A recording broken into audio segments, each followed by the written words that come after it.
Ukraine has called destruction of the Nova Kakhovka Dam destruction a crime against humanity. Kyiv has also called for an urgent meeting of the United Nations Security Council to discuss what it called a Russian terrorist attack on the dam in southern Ukraine. Lithuania's president also said the destruction of the Nova Kakhovka Dam is a war crime for which Russia must be held accountable. Russia has rejected the charge, saying Ukrainian saboteurs are to blame.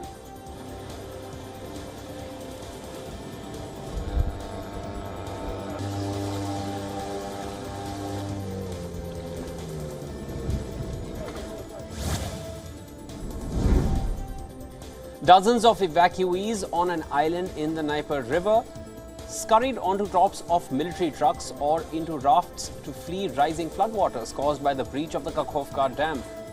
Officials on both sides reiterated that the breach did not cause any civilian casualties. National Guard teams and emergency crews fanned out to retrieve people who got stranded as floodwaters reached the second floor of certain buildings.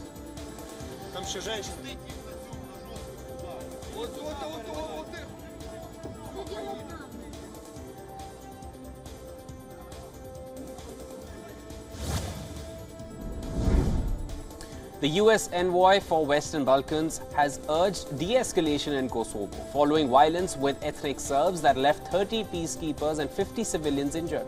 Gabriel Escobar added that Russia benefits from the divisions inside Europe as it uses the crisis in the region as a talking point that the West is failing. The violence near the border has stirred fear of a renewal of the 1998-99 conflict in Kosovo that claimed more than 10,000 lives at the time and resulted in the KFOR peacekeeping mission.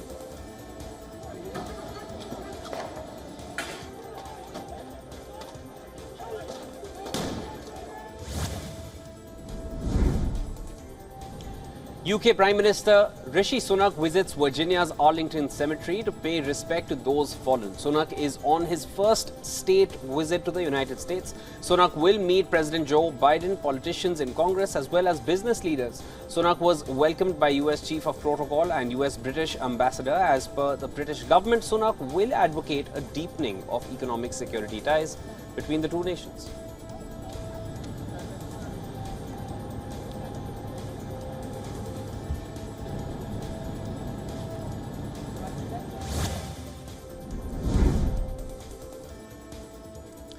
Sweden's defense minister is on a visit to Japan, marking the first such visit from Sweden in over 25 years. Japanese defense minister welcomed his Swedish counterpart, Pal Johnson, with an honor guard ceremony at the Japanese Ministry of Defense. Sweden's defense minister's visit comes as Sweden looks for a green signal for NATO membership to enter the alliance. NATO plans to bring Sweden into the organization before the summit in July.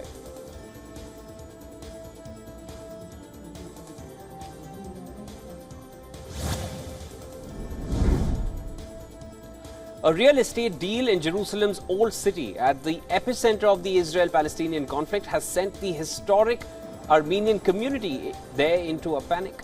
As residents search for answers about the feared loss of their homes to a mysterious investor, the 99-year lease of some 25% of the Old City's Armenian quarter has sparked a controversy extending far beyond the Old City walls. The Armenians came to Jerusalem over 1,500 years ago and later faced what is called the first genocide of the 20th century.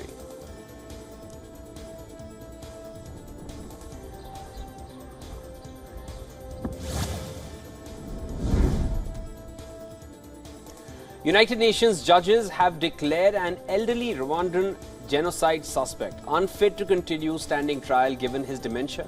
The judges added that they would establish a procedure to go on hearing evidence without the possibility of convicting him. 88-year-old is accused of encouraging and bankrolling the mass killing of Rwanda's Tutsi minority. His trial began nearly 3 decades after the 100-day massacre left 800,000 people dead.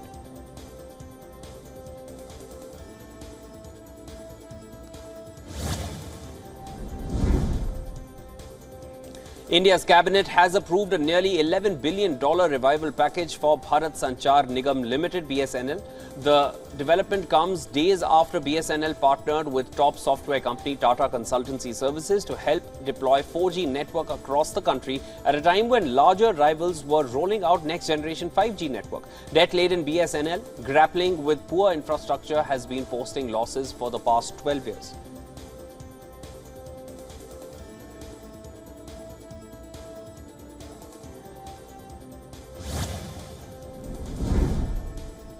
After Pakistan and Nepal, Bangladesh has raised issues around a mural in India's new parliament building and is seeking an explanation on the matter.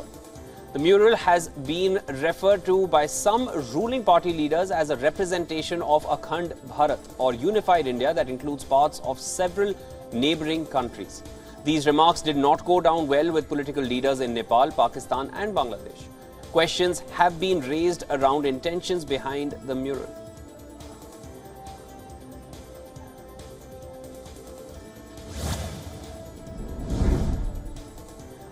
Google is part of a $36 million funding round of India's Bengaluru-based Pixel, a satellite image startup in the first major investment in the Indian space sector since the government launched its privatization policy in April. Pixel, founded in 2019, is building a constellation of satellites that have the ability to identify mineral deposits or the productivity of crops by analyzing the spectral signature of an image.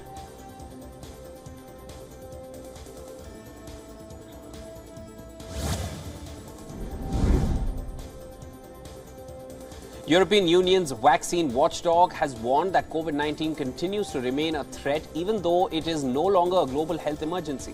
The European Medicines Agency says it is stopping its regular briefings on the pandemic. For nearly 3 years, the COVID-19 briefings were keenly watched for the latest developments on badly needed jabs and treatments.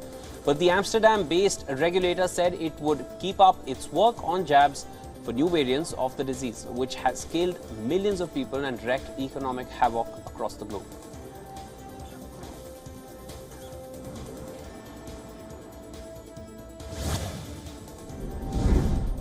Protesters chanted and shouted at each other and briefly scuffled and threw punches as well, as a Southern California school district decided whether to recognize June as Pride Month or not. Several hundred people gathered and split between those who support or oppose teaching youngsters about LGBTQ+ issues in schools. Pride Month celebrations are kicking off and rising backlash in some places against LGBTQ+ rights across the globe.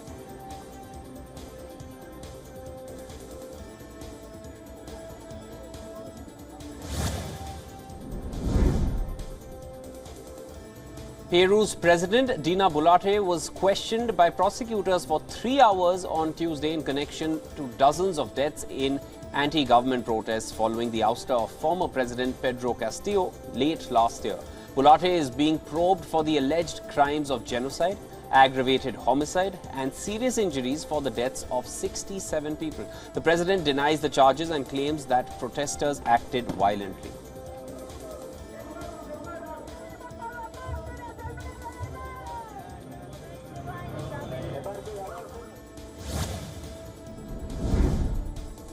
A Swiss regulator reported that FIFA made false claims and underplayed the climate effect environmental impact of the 2022 World Cup in Qatar.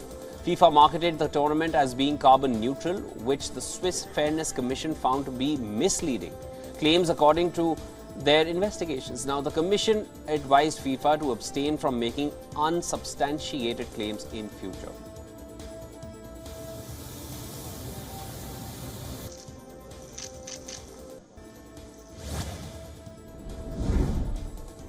Prince Harry appears at London's High Court for a second day to testify against a tabloid publisher he accuses of phone hacking and other unlawful snooping.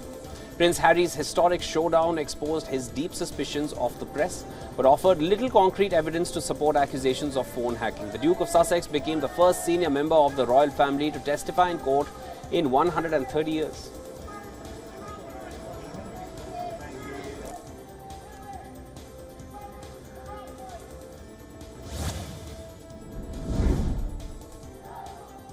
Fiji is reconsidering its security ties with China at a time when geopolitical tensions in the Pacific are rising. Prime Minister Sithweni Rabuka said Fiji was reviewing a contentious police cooperation agreement that was signed in 2011 that allowed Chinese police officers to be stationed in Fiji. Rabuka said Fiji was finalizing a defense agreement with New Zealand. China has previously said the security agreements have benefited Fiji and it hopes to continue the collaboration. Rabuka has moved to distance himself from some of ex-PM's policies, including moves to forge closer ties with China.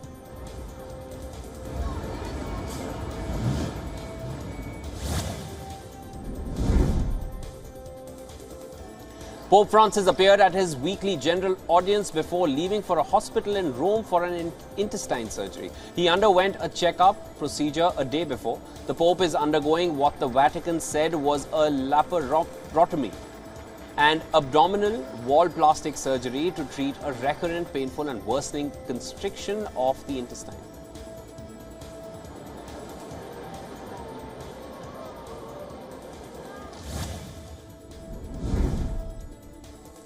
Two Sumatran tiger cubs at ZSL London Zoo took their first swim this week. Sumatran tigers are the world's rarest subspecies of tiger, with only 300 estimated to be left in the wild. The critically endangered cubs, named Zach and Crispin, tired out their swimming skills in a newly filled private paddling pool, while their parents Geisha and Asim watched carefully.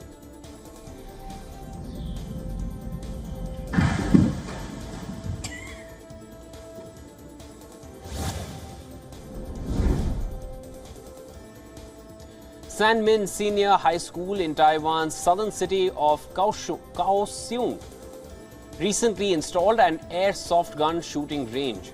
The facility helps students to learn about all-out defense, a concept designed to help the country prepare for conflict. These include civilians learning first aid techniques, studying military equipment and jobs, taking part in drills, learning to use different sorts of firearms and more.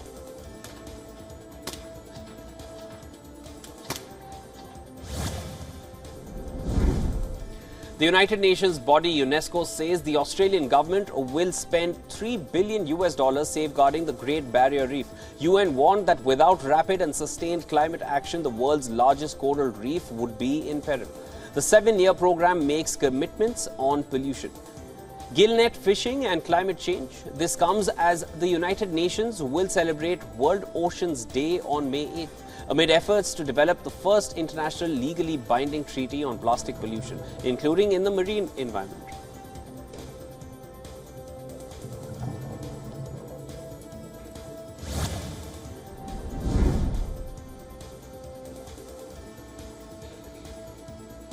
Nigerian schools are allowing parents to pay for their children's schooling in recyclable plastic waste. 40 low-cost schools in Nigeria's commercial capital are accepting recyclable waste as payment. The school partners with African Cleanup Initiative, a local environmental organization that collects the plastic brought into the schools by parents and sells them to recyclers. The waste parents carry is weighed at the school premises and then its sales value is added to the student's account.